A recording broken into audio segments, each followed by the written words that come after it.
बघू शकता तुम्ही, हे आहे सुरण.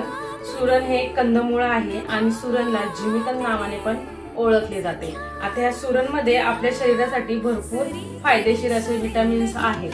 बघा, या सुरणमध्ये ओमेगा 3 फॅटी ऍसिड आहे, झिंक आहे, मॅग्नेशियम आहे, फॉस्फरस आहे आणि इवन हे सुरण जे आहे ते आपली स्मरणशक्ती वाढवण्यासाठी मदत करते.